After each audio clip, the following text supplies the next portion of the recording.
Let's take a look at the 4 signs that listeners are overlooking your podcast right now and the one thing that you need to do to fix it.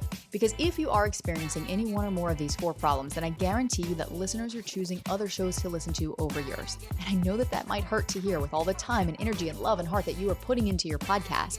So we're going to talk about why this happens and most importantly, what you can do about it so that the listeners out there right now who are looking for content like yours, who are in desperate need of help from someone just like you, can not only find your show, but can also decide to click play. Welcome to Insider Secrets to a Top 100 podcast. I'm your host, Courtney Elmer.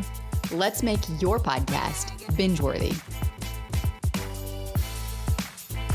I've worked with hundreds of podcasters through the years, and in that time, it has become very clear that there are 4 signs that indicate that listeners could be overlooking your podcast, that your podcast is not getting the attention that you and I both know that it deserves.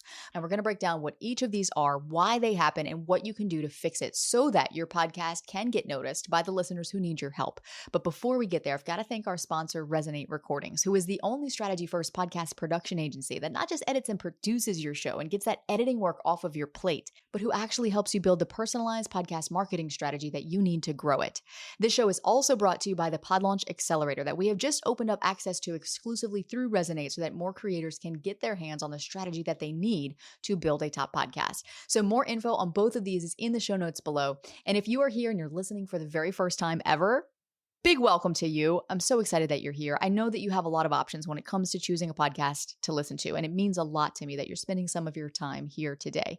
And speaking of choosing a podcast to listen to, this is exactly what I'm going to help you do inside of this episode, to identify whether your podcast is getting overlooked right now and to get more listeners choosing your podcast instead of your competition. So let's break down what these 4 signs are. And I want you to just sit here and take this in and notice if any of this sounds familiar. All right. Number 1, you publish at least 1 new podcast episode every week without fail. And you have done so for months or maybe even years now. Maybe you've missed a week here or there, but for the most part, you have been incredibly consistent. And yet you are still getting less than 500 downloads per episode, despite doing literally everything that the experts say that you need to do to grow your show. Number 2, people tell you they love your podcast. You get comments from people, maybe a random DM here and there. Maybe someone walks up to you at an event and says, "Oh my gosh, that podcast, oh, I love your podcast. Yeah, it's great." But the feedback is mostly generic and no one has actually left a review on your show in the last 30 days. Number 3, you check your analytics dashboard every single week. You log into your hosting provider like clockwork. You publish those episodes, you look at your downloads, and you still haven't seen a significant increase in those downloads or in those listens in the last 3 months or more. Number 4, even though you know that the content that you share in your episodes is highly valuable, as in people should be paying you for this, only 1 or 2 listeners have ever reached out asking how to work with you. You're giving calls to action in your episode, whether that's to join your email list or maybe promote an affiliate thing or a sponsor thing or your own thing, but you're not seeing those click-throughs. You're not seeing those conversions. And if for any 1 or more of these, you're nodding your head and you're like, yeah, Courtney, this is me, then you've probably also been told that podcasting is a long game. And pat you on the shoulder, you just need to stay consistent. Give it more time. Hang in there. But have you ever taken a step back to ask yourself why it's not working? Because there's a reason why. And it is so important that we normalize this, because if you are experiencing any 1 or more of these 4 things, it's a sign that your podcast is not getting the attention that you and I both know that you deserve, especially for all of the effort and the intent and the heart that you're putting into it. And it is so normal to feel embarrassed that you're only getting X amount of downloads per episode. So many podcast hosts and many people are like, okay, I'm going to tell you how many downloads I'm getting, but don't share this publicly anywhere. It's like, I'm only getting 50 downloads per episode. And then you get 100 and you're like, oh my gosh, great, it's growing, but it's only 100. And then maybe you get to 200 and you're like, okay, great, I'm seeing some growth, but I'm only getting 200 downloads an episode. 300, only 300. This continues on for the life of your podcast. It never ceases to amaze me that when I'm talking to a host and they're like, I'm only getting this amount of downloads, is this idea or this belief that I should be getting more. I should be getting more. And this reminds me of this image, and you maybe have seen this on the internet, of a room filled with that many people. And it's like, yeah, we all know the age-old, imagine if that number were that many people in a room kind of thing, but the visual of it is super powerful. I'll see if I can find it to put in the show notes or just Google it. Room with 50 people, room with 100 people, room with 500 people, and eventually it's like a stadium filled with people. And when I talk to podcasters, they literally look me in the eye and they tell me, Courtney, I don't know what I'm missing. The industry says keep podcasting, give it time, don't quit. And yeah, that's true. Podcasting is a long game. It does take time for that compounding effect to kick in. But it's also true that you can be as consistent as you want to be. But if you're consistently doing the wrong things, the wrong activity, you're not going to get the result that you want. Think of it like this. If you have a goal to build lean muscle and you go to the gym every day and you hydrate and you get your sleep, and yet you eat a bowl of ice cream every night, despite what my 8-year-old would lead you to believe, no, that is not going to be the best choice for your body. And yes, it's going to take you a lot longer to get the result you want if you reach that at all. And I'm exaggerating this a little bit here, but the same thing happens in podcasting, where most hosts are consistently taking the wrong action, thinking they're doing the right thing, then wondering why it's not working and giving up less than a year in. So if that's you, I've got good news for you. This is fixable. It's 100% fixable. But right now, the other podcasts that are getting chosen, that are getting selected by listeners, ooh, I want to listen to that. They likely have something that you don't. And it's something that here internally, when we work with a client, we call it your podcast's core differentiator. This is how you communicate to a listener who's never heard of you why they should choose your show. Because that decision to click play on your show happens before they hear a single episode. If they don't have a recommendation from a friend and they don't know you, they've just stumbled across you in search or in the charts, or they found your podcast online through a web search or ChatGPT recommended it, they don't know who you are. And that new listener is subconsciously asking, is this for me? And if you don't convince them of that in the 0.5 second first impression that your show makes when they encounter it for the first time, they're not going to hit play. And yes, that is a real number. In real life, when we're meeting someone for the first time, it takes about 7 seconds to do that vibe check. That first impression, about 7 seconds. Online, it's 0.5 seconds. And so all that work that you're doing to create really great, really helpful episodes is going to get overlooked if you don't get this right. And most of the hosts that I've worked with through the years, they believe their show is different. I call this the expert bias. You know your work so well that of course it seems different and unique compared to what others are offering out there. And you feel like if people just realize that, then there would be no question that you are the best one to teach what you teach.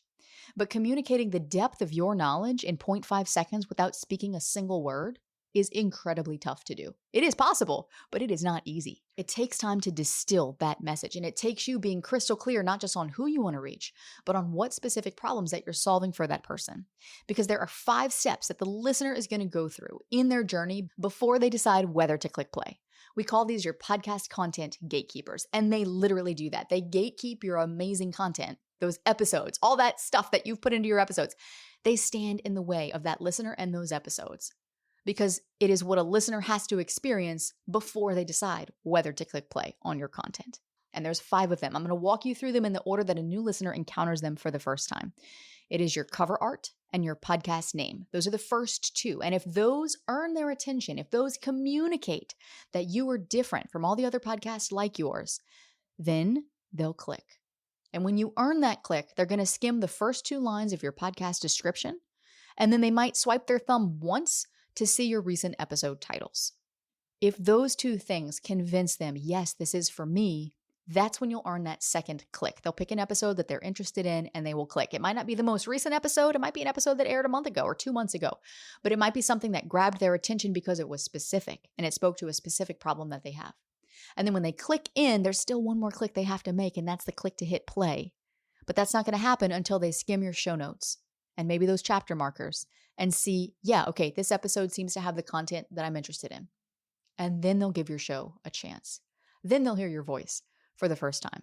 And if you start your show with 1 minute and 30 seconds of pre-programmed ads, don't expect them to stay. But that's a rant for a different day. All right, because to a listener who is deciding whether they should listen to this sports podcast or that sports podcast or this weight loss podcast or that weight loss podcast or this parenting podcast or that parenting podcast, not to mention the dozens of other similar shows competing for their attention, the only question that you need to be asking yourself right now is, how am I going to guarantee that they pick me? It's kind of like going to a steak restaurant. You open the menu and there's a New York strip, there's a ribeye, there's a filet, there's a hanger steak. It's all steak. It's all part of the cow. And in that instance, you're likely going to base your choice off of previous context, what you know you like, or what you're in the mood for. But here in this scenario, listeners have a menu, but they don't have context. They do not have a previous choice that they are basing their choice to pick your show on out of the menu of options available to them. But I'll tell you what they do have. They have a problem. They have a very real problem that you have the opportunity to help them solve vis-a-vis your podcast when you know how to position your show the right way. And if you and I were to sit down and have a conversation, you would probably tell me you're not podcasting for kicks and giggles. Like, it can be fun to podcast, but you're not doing this for fun. You're doing it because you have a message to share, or you want to grow your brand, or you want a sustainable way to create content and get your ideas out into the world, or maybe all of the above. And by that same token, most listeners aren't listening for fun. True crime is its own category. I mean, sure, podcasts can be fun to listen to, but most listeners are listening for a specific reason. And in most cases, it's to learn something new and to be inspired. So take a weight loss podcast. You got Susie Q over here. She's teaching keto. She's got 2,000 5-star reviews and she's top 1% on Listen Notes. And you teach keto, but your approach is totally different than Susie Q. And you know your clients get better results because you've seen her client testimonials on her website and they're good, but yours are better. And you want to share what you teach with people so more people can benefit from it. This is the hard truth that you need to hear.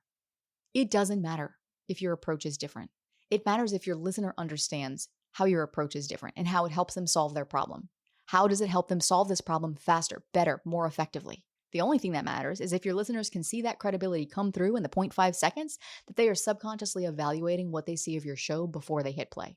And even more importantly than having a core differentiator is knowing how to communicate that differentiator and where to communicate that differentiator so that your listeners can understand why you're different. It's not the listeners who already love your podcast that we're trying to convince here. They know you, they love you, they know you're going to deliver value. They gave you a chance and you won their hearts.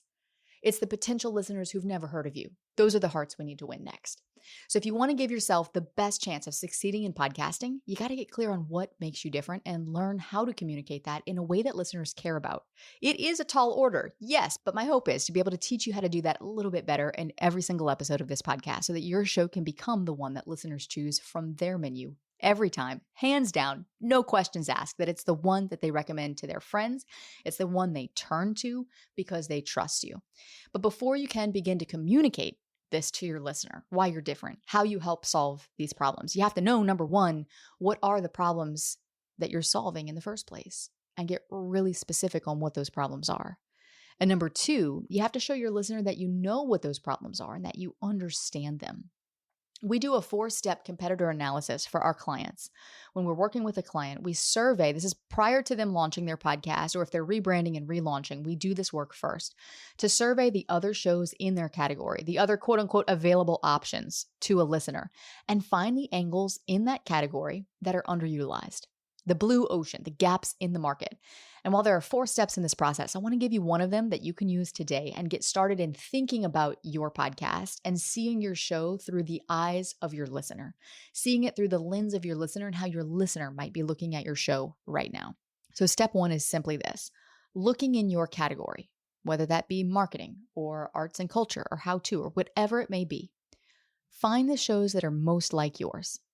And then ask yourself a few questions and spend some time with this. What do you notice most podcasts in your niche do the same way? What topics are they talking about? Or perspectives or styles that you are also talking about? And on the flip side, what topics or perspectives or styles are underrepresented?